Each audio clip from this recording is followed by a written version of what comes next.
Hello friends science by Ghalib sir में आपका most welcome है। यहाँ पे हम लोग डिस्कस करने वाले हैं साइंस से रिलेटेड बहुत महत्वपूर्ण बात। तो देखिए बीपीएससी टीआरई 4.0 बहुत जल्द आने वाला है, जैसा कि आप सभी जानते हैं। और ये लास्ट मौका होगा, इसके बाद लगभग मान लीजिए 3-4 बरस बाद या 5 बरस बाद ही आएगा कोई बीपीएससी का टीआरई 5। तो ये बहुत बड़ा मौका है और इस मौका को आप हाथ से जाने मत दीजिए। और मेरे तरह आप भी चाहते हैं बीपीएससी टीचर बनना, तो साइंस का जो पोर्शन है उसको आपको मजबूत रखना पड़ेगा। तो यह वीडियो जो है इम्पोर्टेंट होने वाला है उन लोगों के लिए जो 9th-10th का टीचर बनने वाले हैं या 6 to 8 में वो मैथ साइंस से बीपीएससी टीआरई 4 देने जा रहे हैं। और प्राइमरी के लिए भी ये बहुत ही इंपॉर्टेंट होने जा रहा है। तो यहाँ पे हम लोग बात करेंगे 9th-10th में। तो देखिए 9th-10th में आपका मतलब टीचर बनना चाहते हैं टीजीटी में, तो वहाँ पे आपको साइंस से 80 क्वेश्चन आएगा और 6 क्वेश्चन या 8 क्वेश्चन आपका जो जनरल आता है उसमें भी 6 क्वेश्चन रहता है, मतलब 86 से 88 क्वेश्चन आपका आएगा।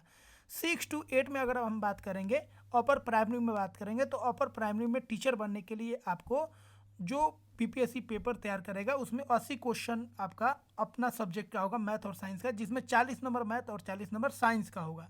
तो ये 40 नंबर साइंस जो होता है, मैथ देखिए मैथ अक्सर बच्चे कर लेते हैं लेकिन साइंस में सब बच्चे अच्छा नहीं कर पाते हैं, और साइंस में जो स्कोर करता है वही एग्जाम को फोड़ता है। तो मैथ के साथ साथ आपको साइंस का भी अच्छा तैयारी करना है। तो साइंस का जो भी आप क्वेश्चन देखिएगा 6 to 8 देखिए तब, या 9-10 में देखिए तब, पूरा का पूरा आपका एनसीईआरटी बेस्ड दिया गया है। और एनसीईआरटी में एकदम पॉइंट वाइज क्वेश्चन को दिया गया है, मतलब ज़्यादा आपको डेप्थ में नहीं पूछा गया है। टीआरई 2 का बात करेंगे तो वहाँ पे क्वेश्चन थोड़ा सा लेवल फास्ट था 6 to 8 में, 9-10 में ठीक ठाक था। और अभी का बात करेंगे तो 6 to 8 में लगभग सिंपल क्वेश्चन पूछा गया है। और 6 to 8 में याद रखिएगा यहाँ पे कंपटीशन हमेशा ज़्यादा रहेगा, क्योंकि यहाँ पे प्राइमरी वाला भी आएगा, मतलब डीएड वाला भी आएगा और बीएड वाला भी आएगा, जिसके वजह से 6 to 8 में नंबर ऑफ स्टूडेंट्स और जो लेवल है उसका थोड़ा टफ रहेगा ही। ठीक है, तो यहाँ पे हम लोग डिस्कस करेंगे 9th क्लास का और 10th क्लास का। आपको एकदम एमसीक्यू क्वेश्चन कराएंगे, टॉपिक वाइज कराएंगे, जिससे होगा क्या, आपका पूरा जो लेवल है वो अच्छा हो जाएगा। और पूरा चैप्टर आपको टॉपिक वाइज पढ़ाएंगे, जैसे आपको पूरा हर एक टॉपिक पे क्वेश्चन मिलेगा। तो इस वीडियो में हम लोग शुरुआत करेंगे क्लास 9 का जो पहला चैप्टर है साइंस का, मैटर इन आवर सराउंडिंग, और उस पर बेस्ड हम लोग टॉपिक वाइज क्वेश्चन को करेंगे। टॉपिक वाइज क्वेश्चन करने से क्या होगा, आपको उस टॉपिक से रिलेटेड जो भी कॉन्सेप्ट होगा वो भी कॉन्सेप्ट आपको समझ में आ जाएगा। तो चलिए स्टार्ट करते हैं और एक एक कॉन्सेप्ट को हम लोग क्वेश्चन के द्वारा समझते हैं। तो देखिए पहला क्वेश्चन है, matter is made up of. Matter किससे बना होता है? तो मैटर जो है 3 चीज़ से मिलकर बनता है। या तो मैटर एटम से बना होगा, या तो वह मॉलिक्यूल से बना होगा, या तो वह आयन से बना होगा। यही तीनों पार्टिकल से मैटर बनता है। तो पहला ऑप्शन क्या है, सही हो जाएगा, एटम्स एंड मॉलिक्यूल्स। अगला क्वेश्चन है, which of the flowing best describes matter. Matter को कौन सा बेस्ट डिस्क्राइब करता है? तो मैटर के पास क्या होता है, मैटर का प्रॉपर्टीज होता है, मैटर के पास क्या होता है, मास होता है, और क्या होता है, वो स्पेस को ऑक्यूपाई करता है। मतलब पहला ऑप्शन और सेकेंड ऑप्शन क्या हो जाएगा, सही हो जाएगा। अगला क्वेश्चन है, particles of matter are. Matter का जो पार्टिकल्स होता है उसके बारे में आपको बताना है। वो कंटिन्यूअस होता है, मेड ऑफ एनर्जी होता है, डिस्क्रीट होता है, नॉन ऑफ दिस। तो वो क्या होता है, मैटर का जो पार्टिकल्स होता है वो कंटिन्यूअस नहीं होता है, छोटे छोटे पार्टिकल से मिलकर बना होता है। मतलब वो क्या होता है, डिस्क्रीट होता है, कंटिन्यूअस नहीं होता, असतत होता है, डिसकंटिन्यूअस होता है। अगला है, the particles of matter are. Matter का जो पार्टिकल्स होता है वो होता है, ऑप्शन यहाँ पे दिया गया है, स्टेशनरी स्थिर होता है, नहीं। कॉन्स्टेंटली मूविंग, वो लगातार गति करता है, सही बात है। Visible to the naked eye, क्या आंखों से आप देख सकते हैं, नहीं देख सकते हैं। क्या वो इमेबल होता है, अचल होता है, नहीं। ठीक है, वो कंटिन्यूअस मूव करते रहता है। तो बी ऑप्शन क्या हो जाएगा, सही हो जाएगा। अगला क्वेश्चन है, states of matter, second topic से related. Which of the following is not a state of matter. कौन सा यहाँ पे मैटर का स्टेट नहीं है? तो मैटर का 5 स्टेट होता है, जानते हैं, सॉलिड, लिक्विड, गैस, प्लाज्मा और बोस आइंस्टीन कंडेंसेट। तो सॉलिड, लिक्विड, गैस भी होगा, लेकिन वैक्यूम जो है यह मैटर का स्टेट नहीं होता है। तो डी ऑप्शन सही हो जाएगा। अगला क्वेश्चन है, solids have a definite shape and volume because. Solid के पास डेफिनेट शेप होता है और डेफिनेट वॉल्यूम होता है, इसका कारण क्या है? तो इसका कारण है जो पार्टिकल्स जो होते हैं सॉलिड में वो क्लोजली पैक्ड होते हैं। ठीक है, क्या होते हैं? क्लोजली पैक्ड होते हैं। दूसरा ऑप्शन दे रहा है particles have a strong intermolecular force. Particles के बीच में जो फोर्स ऑफ अट्रैक्शन है वो स्ट्रॉन्ग होता है। तो दोनों बात यहाँ पे सही है, यहाँ पे एक ऑप्शन सही नहीं होगा, दोनों ऑप्शन सही होगा। क्योंकि अगर पार्टिकल्स, अगर हम सॉलिड का बात करेंगे तो सॉलिड में जो पार्टिकल्स है वो एक दूसरे के करीब होते हैं, उनका इंटरमोलिकुलर डिस्टेंस कम होता है, और दूसरा उनके बीच में बहुत ही फोर्स ऑफ अट्रैक्शन स्ट्रॉन्ग होता है, जिसके कारण वो रिजिड भी होते हैं और उनका एक डेफिनेट शेप और डेफिनेट वॉल्यूम होता है। तो दोनों ऑप्शन क्या हो जाएगा? सही हो जाएगा।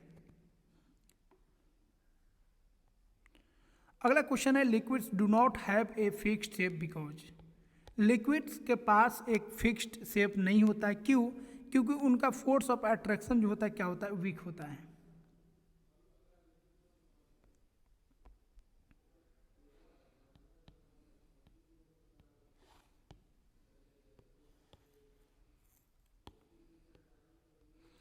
अगला क्वेश्चन है solids have a definite shape and volume.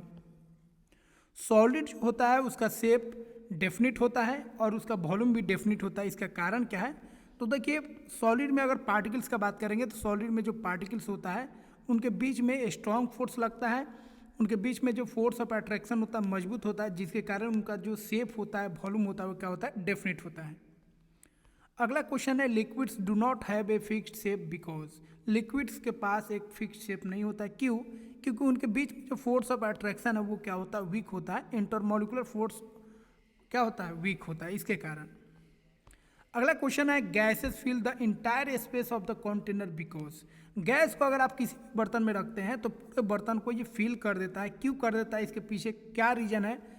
तो इसलिए फिल कर देता है क्योंकि इनका जो पार्टिकल्स होता है वो फ्रीली मूव करता है। सबसे अधिक फ्रीली मूव कौन करता है? गैस। गैस फ्रीली मूव करता है, जिसकी वजह से पूरे स्पेस को, जिस वेसल में आप रखिएगा वो पूरे स्पेस को क्या करेगा? घेर लेता है। अगला है टॉपिक 3 पे क्वेश्चन है characteristics of particles of matter. इसका पहला क्वेश्चन है which of the following statement is true about particles. Particles के रिगार्डिंग कौन सा स्टेटमेंट यहाँ पे क्या है? सही है। तो सभी स्टेटमेंट को पढ़िए तो समझ में आ जाएगा। तो देखिए, particles attract each other, particles एक दूसरे को अट्रैक्ट करते हैं, सही बात है। Particles have space between them, particles के बीच में स्पेस भी होता है, सही बात है। तो दोनों बात क्या है? सही है, मतलब सी ऑप्शन हो जाएगा, बोथ ए एंड बी। ये पूरी आपका पूरा टॉपिक वाइज क्वेश्चन हम दिए हैं, जिससे आपका पूरा टॉपिक क्लियर हो जाएगा एनसीईआरटी का, और एनसीईआरटी को समझने में भी आपको इसके माध्यम से बहुत ही आसान हो जाएगा। अगला क्वेश्चन है the motion of particles in solid. Solid में जो मोशन ऑफ पार्टिकल्स होता है कैसा होता है? तो ध्यान रखिएगा, सॉलिड में, लिक्विड हो, सॉलिड हो या गैस हो, गैस में रैंडमली मूव करता है, फ्रीली मूव करता है। लिक्विड्स में थोड़ा सा कम घूमता है, लेकिन सॉलिड में घूमता नहीं है, केवल अपने मिक्स मतलब मीन पोजीशन के अबाउट क्या करता है? वाइब्रेट करता है, ओसिलेट करता है। ठीक है, तो बी ऑप्शन क्या हो जाएगा? सही हो जाएगा। सॉलिड का पार्टिकल जो है, ध्यान रखिएगा, वो फ्रीली मूव नहीं करता है। अगला क्वेश्चन है what happens when sugar is dissolve in water. जब शुगर को हम वाटर में डिजॉल्व करते हैं तो क्या होता है?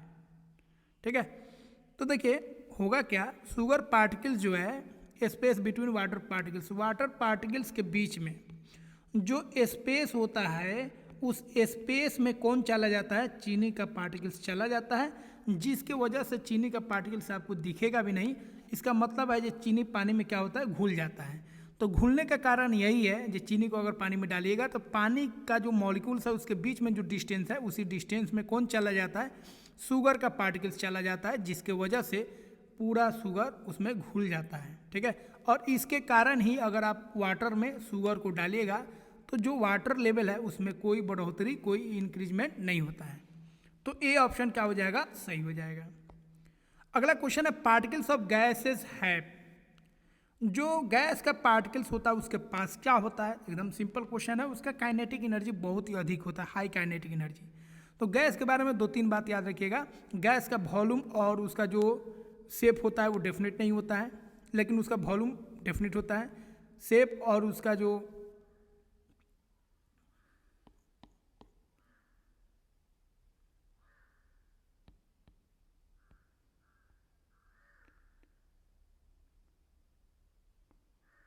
तो गैस का याद रखिएगा, इसका वॉल्यूम और शेप इसका डेफिनेट नहीं होता है, लेकिन इसका काइनेटिक एनर्जी हाई होता है क्योंकि इसका पार्टिकल्स रैंडमली मूव करता है, फ्रीली मूव करता है हाई स्पीड के साथ। तो ये ऑप्शन सही हो जाएगा, particles of gases have high kinetic energy. अगला क्वेश्चन है टॉपिक 4 का, changes in state of matter. Matter में जो स्टेट होता है उसके बेसिस पे क्वेश्चन है। पहला क्वेश्चन है which of the following is a physical change. Physical change क्या है भाई? फिजिकल चेंज का मतलब हो गया किसी भी चीज़ का मेल्ट होना, बॉयल होना, कॉन्डेंसेंस होना, ठीक है, या फ्रीज करना, ये सब क्या है? ये सब फिजिकल चेंज है। तो मेल्टिंग ऑफ आइस का हो जाएगा फिजिकल चेंज। बाकी ये तीनों चेंज जो है, रस्टिंग हो जाए केमिकल रिएक्शन है, बर्निंग हो जाए ये भी केमिकल रिएक्शन है, डाइजेशन हो जाए केमिकल रिएक्शन है। तो कोई भी केमिकल रिएक्शन है तो वो क्या होगा? वो फिजिकल चेंज नहीं होगा, केमिकल चेंज होगा। अगला क्वेश्चन है the process of converting A solid directly into gas is called. अगर किसी सॉलिड को आप गर्म करते हैं और डायरेक्टली गैस में चेंज हो जाता है तो इस प्रोसेस को हम लोग क्या बोलते हैं? सब्लिमेशन बोलते हैं, जिसको हिंदी में ऊर्ध्वपातन बोलते हैं। और गैस को उल्टा अगर सॉलिड बनाते हैं, गैस बिना लिक्विड में बदले हुए सॉलिड में बदल जाता है तो उसको हम लोग क्या बोलते हैं? डीपोजिशन बोलते हैं। डीपोजिशन मतलब फिर से अपने पोजिशन पे आ गया। अगला क्वेश्चन है which of the flowing process converts A gas into liquid. कौन सा प्रोसेस गैस को लिक्विड में कन्वर्ट करता है? तो गैस को अगर आप क्या कर रहे हैं?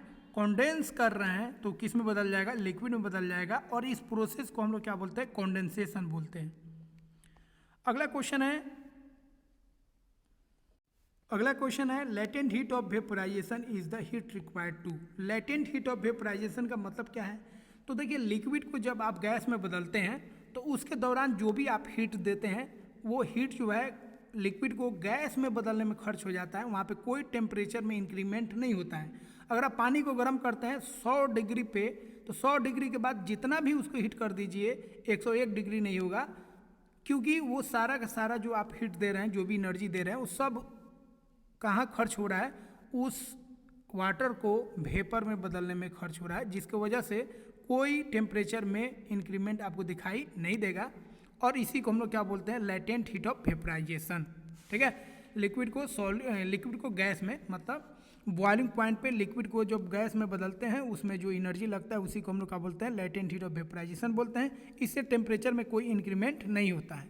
तो लेटेंट हीट ऑफ वेपराइजेशन बोलेगा तो समझ जाएगा लिक्विड को गैस में बदलते वक्त। और लेटेंट हीट ऑफ अगर फ्यूजन बोलता है, इसका मतलब वो मेल्टिंग वाला प्रोसेस हो जाएगा, सॉलिड टू लिक्विड। तो ये हो जाएगा आपका लिक्विड इनटू गैस। अगला क्वेश्चन है when temperature increases particles of matter. जब टेम्परेचर इंक्रीज होगा तब मैटर का जो पार्टिकल्स है वो क्या करेगा? तो वो फास्ट मूव करेगा, क्योंकि उसके पास काइनेटिक एनर्जी आ जाएगा। और जैसे ही काइनेटिक एनर्जी आएगा पार्टिकल्स के पास तो वो अस्थिर बैठेगा नहीं। किसी के पास एनर्जी होगा तो अस्थिर बैठेगा नहीं। उसी तरह पार्टिकल्स है, पार्टिकल्स के पास जैसे ही एनर्जी आएगा वो बहुत ही तेज़ी से मूव करने लगेगा। अगला क्वेश्चन है increasing pressure on a gas leads to. अगर आप प्रेशर बढ़ाते हैं, गैस पे प्रेशर बढ़ाते हैं, इसकी वजह से क्या होगा? तो देखिए, प्रेशर उल्टा होता है किसके? वॉल्यूम के। जितना प्रेशर हाई होगा वॉल्यूम उतना क्या होगा? कम होगा। तो किसी भी चीज़ को आप सिंपल अगर दाबते हैं, किसी भी चीज़ को प्रेस करते हैं तो उसका वॉल्यूम कम ही होता है। तो वैसे ही गैस को अगर आप दाबिएगा तो उसका वॉल्यूम क्या होगा? कम होगा। तो डिक्रीज इन वॉल्यूम। अगला क्वेश्चन है the boiling point of water at sea level is. Sea level पे अगर हम बात करेंगे तो वाटर का जो बॉइलिंग पॉइंट होता है वो कितना होता है? वाटर का बॉइलिंग पॉइंट 100 डिग्री सेल्सियस होता है। लेकिन यही अगर अलग अलग जगह पे जहाँ पे प्रेशर में चेंज आ रहा है, क्योंकि सी लेवल पे प्रेशर कितना होता है? 1 atm होता है। तो इनडायरेक्टली सी लेवल बोलिए या डायरेक्टली आप 1 atm अगर बोलते हैं तो 1 atm अगर प्रेशर है तो वाटर का बॉइलिंग पॉइंट कितना होता है? 100 डिग्री सेल्सियस होता है। अगर आप प्रेशर में इंक्रीमेंट या डिक्रीमेंट करते हैं, घटाते बढ़ाते हैं, चेंज करते हैं, तो वाटर का बॉइलिंग पॉइंट भी बदल जाएगा। अगला क्वेश्चन है what happens when the pressure on A gas is increased. अगर आप गैस पर प्रेशर को इंक्रीज करते हैं तो क्या होगा? तो गैस पर जैसे ही प्रेशर आप इंक्रीज करते हैं, प्रेशर को बढ़ाते हैं, तो इसका मॉलिक्यूल जो है एक दूसरे के नज़दीक आएगा और ये किस में बदलने लगेगा? यह लिक्विड में बदलने लगेगा।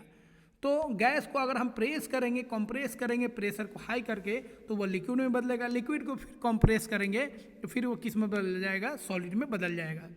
तो अगर आप गैस को प्रेस देते हैं, प्रेशर बढ़ाते हैं, ठीक है, तो क्या होगा? वो चेंज हो जाएगा। किस में चेंज हो जाएगा? लिक्विड में चेंज हो जाएगा। अब हम लोग क्वेश्चन देखेंगे इवोपरेशन पे। तो इवोपरेशन क्या है भाई? तो इवोपरेशन का सिंपल मतलब हो गया लिक्विड का गैस में बदलना, लिक्विड का गैस में बदलना, इस प्रोसेस को हम लोग क्या बोलते हैं, इवोपोरेशन बोलते हैं। लेकिन ध्यान रहेगा जब लिक्विड को गैस में बदल रहे हैं और टेम्परेचर अगर 100 डिग्री है तो उस केस में उस इवोपोरेशन को स्पेशल नाम देंगे वेपराइजेशन। तो इवोपोरेशन स्पेशल हो जाएगा 100 डिग्री पे, जब लिक्विड गैस में बदलेगा तो उस केस को हम लोग क्या बोलते हैं, वेपराइजेशन बोलते हैं। तो वेपराइजेशन जो है स्पेशल केस हो गया किसका, इवोपोरेशन का। इवोपोरेशन सिंपल मतलब हो गया लिक्विड का गैस में बदलना। ये किसी भी टेम्परेचर पे हो सकता है, 20 डिग्री, 25 डिग्री, 30 डिग्री पे, 50 डिग्री पे, सब पे होता है। तो इवोपोरेशन का मतलब हो गया लिक्विड का चेंज होना किस में, गैस में। अगला है question, which of the flowing increases the rate of evaporation. Evaporation का रेट कौन कौन बढ़ा सकता है। देखिए इवोपोरेशन का रेट एक तो टेम्परेचर बढ़ा सकता है, टेम्परेचर हाई होगा तो इवोपोरेशन अधिक होगा। दूसरा जो है सरफेस एरिया अगर अधिक होगा तो इवोपोरेशन भी अधिक होगा। तीसरा अगर विंड है, हवा है, तभी इवोपोरेशन अधिक होगा। लेकिन प्रेशर अगर अधिक है तो इवोपोरेशन क्या हो जाएगा, घट जाएगा। ठीक है, तो इंक्रीज इन टेम्परेचर। ह्यूमिडिटी अगर अधिक होगा तो एयर में अगर ह्यूमिडिटी अधिक है तो एयर जो है ज़्यादा से ज़्यादा सोख नहीं पाएगा, एब्जॉर्ब नहीं कर पाएगा, ठीक है, मॉइस्चर को, इसलिए इवोपोरेशन क्या हो जाएगा, कम हो जाएगा। तो प्रेशर और ह्यूमिडिटी अगर बढ़ाते हैं तो इवोपोरेशन घटेगा, लेकिन टेम्परेचर बढ़ाते हैं, सरफेस एरिया बढ़ाते हैं और विंड बढ़ाते हैं, ठीक है, इस केस में क्या होगा, इवोपोरेशन जो है बढ़ेगा। ठीक है, तो इवोपोरेशन कब बढ़ेगा, जब हम टेम्परेचर को बढ़ाएंगे तब। ठीक है, दूसरा यहाँ पे अगर रहता सरफेस एरिया इंक्रीज करते तब ये भी सही हो जाता, लेकिन यहाँ पे डिक्रीज लिखा हुआ है। अगला क्वेश्चन है, sweating cools the body because of. अगर पसीना होता है, स्वेट होता है, तो उसके वजह से हमारा बॉडी जो होता है रिलैक्स हो जाता है। क्यों, क्योंकि इवोपोरेशन क्या है, स्वेटिंग के द्वारा हमारे बॉडी से जो पसीना है वो स्वेट के फॉर्म में इवोपोरेट होता है। और इवोपोरेशन जो है कूलिंग इफेक्ट है, सरफेस फिनोमेना है, कूलिंग इफेक्ट देता है। इसके वजह से जो स्वेटिंग होता है हमारे बॉडी को क्या रखता है, कूल रखता है। ठीक है, तो स्वेटिंग कूल रखता है किसके कारण, इवोपोरेशन के कारण। क्यों, क्योंकि इवोपोरेशन जो है यह क्या है, यह कूलिंग इफेक्ट है। यह सरफेस फिनोमेना है जो कूलिंग इफेक्ट देता है। सरफेस पे जैसे ही पार्टिकल्स इवोपोरेट करेगा तो यहाँ का टेम्परेचर क्या हो जाएगा, डाउन हो जाएगा, कम हो जाएगा, जिसकी वजह से आपको कूलिंग इफेक्ट दिखेगा। अगला क्वेश्चन है, इवोपोरेशन कॉज। इवोपोरेशन से क्या होता है भाई, कूलिंग होता है, अभी आपको बताएं। अगला क्वेश्चन है, states of matter and their interconversion. अब हम लोग बात करेंगे मैटर का क्या क्या स्टेट्स है और उसका इंटर कन्वर्जन किस तरह होता है। Inter conversion of states of matter can be achieved by.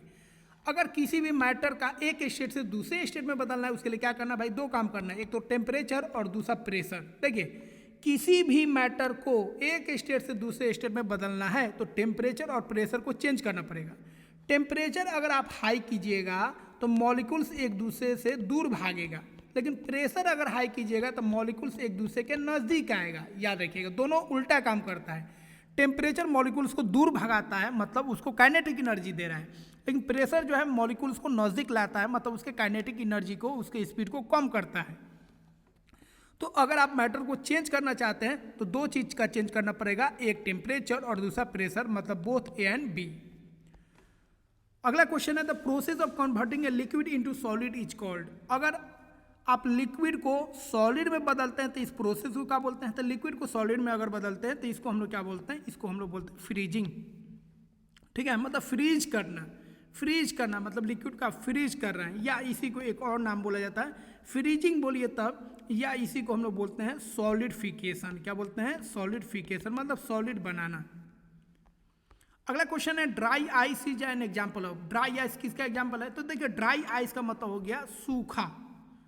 तो ड्राई आइस हम लोग किसको बोलते हैं, सॉलिड कार्बन डाइऑक्साइड। तो सॉलिड कार्बन डाइऑक्साइड जो होता है इसको ड्राई आइस बोलते हैं। ठीक है, यह जो होता है यह सब्लिमेशन होता है। अगर कार्बन डाइऑक्साइड को अगर आप क्या करते हैं, कंडेंस करते हैं, तो ये लिक्विड में ना बदल के सीधा सॉलिड में बदल जाता है। और सॉलिड कार्बन डाइऑक्साइड को अगर आप हीट करते हैं तो लिक्विड में ना बदल के सीधा ये गैस में बदल जाता है। मतलब सॉलिड कार्बन डाइऑक्साइड जो है यह जो है कैसा प्रोसेस को शो करेगा, सब्लिमेशन प्रोसेस को शो करेगा, जब इसको हीट कीजिए तब, या इसको आप कंडेंस कीजिए तब। अगला क्वेश्चन है, फिजिकल प्रॉपर्टीज ऑफ मैटर पे basis which of the following is a property of gas. कौन इसमें गैस का प्रॉपर्टी है, तो गैस के पास क्या होता है भाई, उसके पास डेफिनेट शेप होता है, वॉल्यूम होता है नहीं, हाई कंप्रेसिबिलिटी होता है, सही बात है, फिक्स्ड बाउंड्रीज होता है, नहीं, इसका कोई बाउंड्रीज नहीं होता है। लो काइनेटिक एनर्जी होता है, नहीं, इसके पास हाई काइनेटिक एनर्जी होता है। ठीक है, तो गैस के पास जो वॉल्यूम है, शेप है, वो डेफिनेट नहीं होता है, लेकिन वो हाईली कंप्रेसिबल होता है, उसका बाउंड्रीज फिक्स नहीं होता है और उसका काइनेटिक एनर्जी क्या होता है, हाई होता है।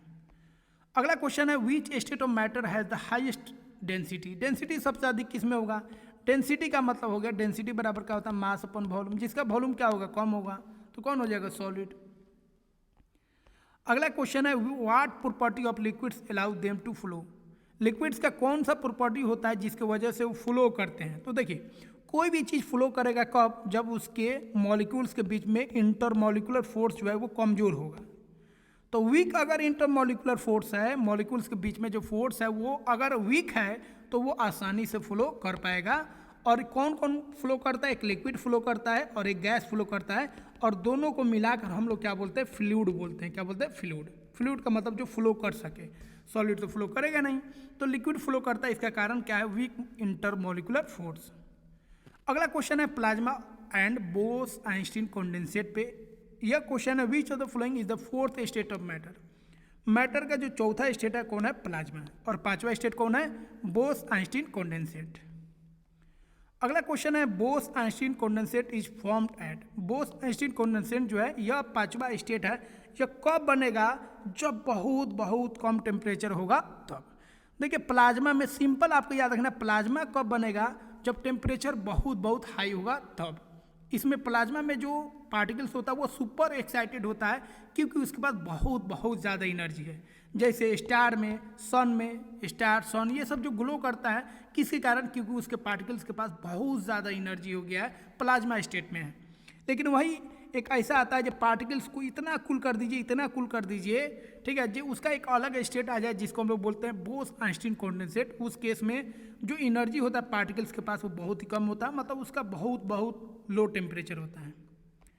अगला क्वेश्चन है the particles in a plasma state are. Plasma state में जो पार्टिकल्स होते हैं वो क्या होते हैं? आयोनाइज्ड होते हैं। इतना उनको एनर्जी मिल जाता है जो वो अपना इलेक्ट्रॉन को लॉस कर देते हैं और वो आयन के फॉर्म में एग्जिस्ट करते हैं।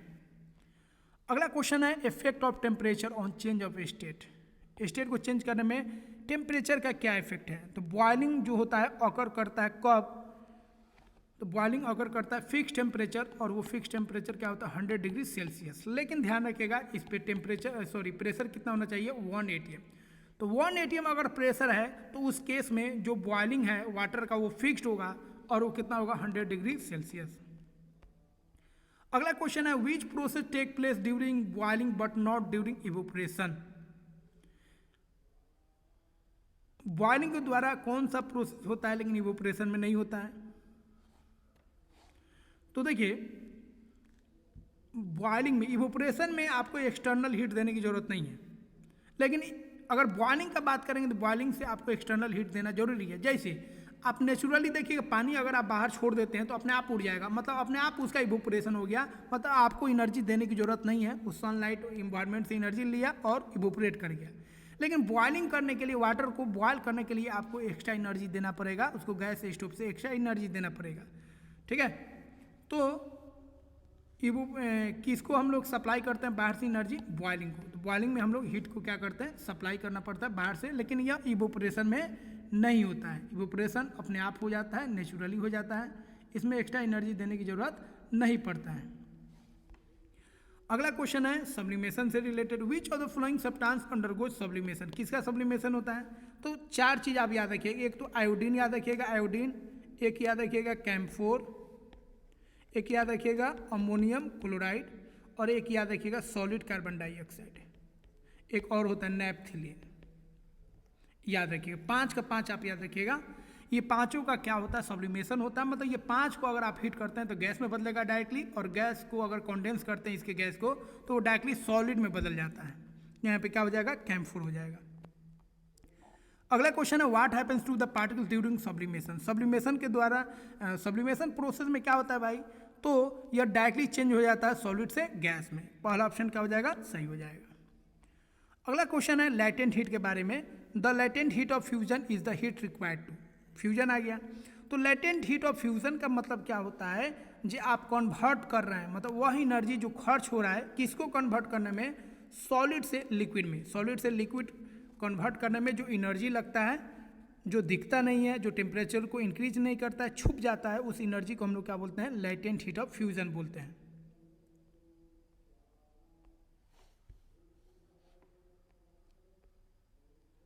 अगला क्वेश्चन है latent heat of vaporisation of water is. Water का जो लेटेंट हीट ऑफ वेपराइजेशन होता है वो कितना होता है? तो याद रखिएगा वो कितना होता है? 2.26 किलो जूल पर ग्राम। ठीक है, तो 2.26 किलो जूल पर ग्राम जो तो 2.26 किलो जूल पर ग्राम जो होता है यह वाटर का लेटेंट हीट ऑफ वेपराइजेशन होता है।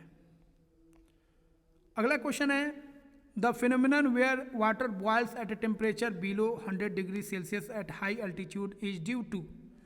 कौन सा फिनोमिना है, क्या कंडीशन होगा जिसमें वाटर जो है बॉयल करेगा, बॉयल होगा 100 डिग्री से कम सेल्सियस पर? तो देखिए 100 डिग्री अगर सेल्सियस है तो प्रेशर कितना होगा? 1 atm। अगर प्रेशर कम होगा और प्रेशर अधिक होगा तो बॉइलिंग पॉइंट में बढ़ोतरी हो जाएगा। तो अगर प्रेशर कम है तो बॉइलिंग पॉइंट भी कम हो जाएगा, प्रेशर हाई है तो बॉइलिंग पॉइंट क्या हो जाएगा? हाई हो जाएगा। ठीक है, तो अगर प्रेशर कम होगा तो जो वाटर है वो 100 डिग्री सेल्सियस से कम में बॉयल करेगा, 99 डिग्री पे भी बॉयल कर सकता है। कब? जब प्रेशर कम होगा तब। अगर प्रेशर अधिक होगा तो बॉइलिंग पॉइंट भी वाटर का क्या हो जाएगा? बढ़ जाएगा। तो फ्रेंड्स आई होप यह 40 क्वेश्चन आपको बहुत ही अच्छा लगा होगा और एनसीईआरटी से रिलेटेड एक एक क्वेश्चन आपको टॉपिक वाइज करा दिए हैं जिससे आपका एनसीईआरटी का पूरा टॉपिक भी क्लियर हो जाए। तो फ्रेंड्स और भी वीडियोस देखने के लिए इस चैनल को सब्सक्राइब कीजिए, वीडियो को लाइक कीजिए और अपने फ्रेंड सर्कल में शेयर कीजिए ताकि और भी आपके क्लासमेट, आपके क्लास साथी, आपके फ्रेंड्स इसका फ़ायदा उठा सकें। मिलते हैं फ्रेंड्स अगले वीडियो में। जय हिंद।